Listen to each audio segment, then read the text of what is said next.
Hey, so just a quick video to talk through how we might be able to get the scores for each individuals out. Now, there is one way of doing this in reporting, but it would need a little bit of a setup before the participants actually take the survey. So if you've already collected your responses, this might not be the way to go, but it's just something to bear in mind in future. So this is just a sample survey that I have in my own account, and I've just applied a score to the questions. Now, I've come to my reporting, and this is what I get, which is the overall score for each individual person. I'm going to change this to just be a simple table, and by default that pulls in the mean, but I'm going to pull in the sum. So this is obviously everyone's score all grouped together in one question. But you will see here that there is an option to break this out by something. So I can break it out by a question response, by embedded data, or survey metadata.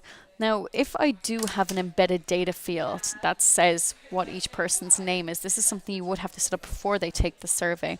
But if you're sending this out to a panel, I would just duplicate the name area and just make an embedded data field first name as well, or just normal name. And you could then break it out by name.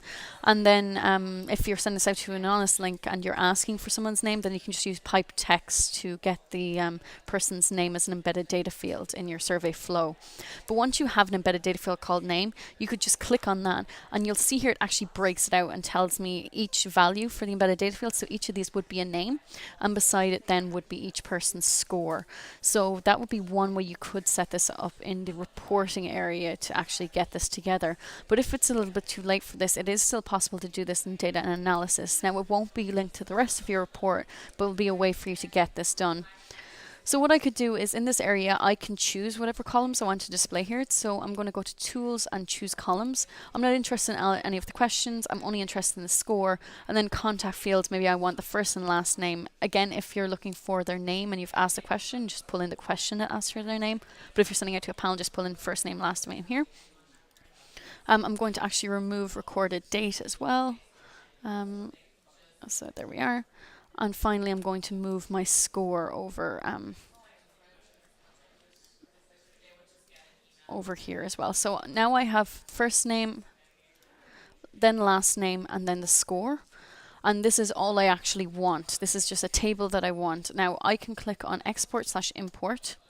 Export, and then I can just download this table. So this is just all of the information I want. I don't have to include all of the other questions and stuff that I'm not interested in. So I'm going to click on download this table, and then I have these options to choose from. So I can download it to a CSV, SPSS, they're the most common too.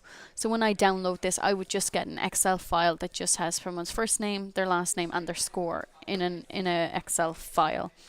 So I hope that answers your question. I hope one of these options will work for you. But if you do have any questions on either of these, or you need anything else, please just let me know.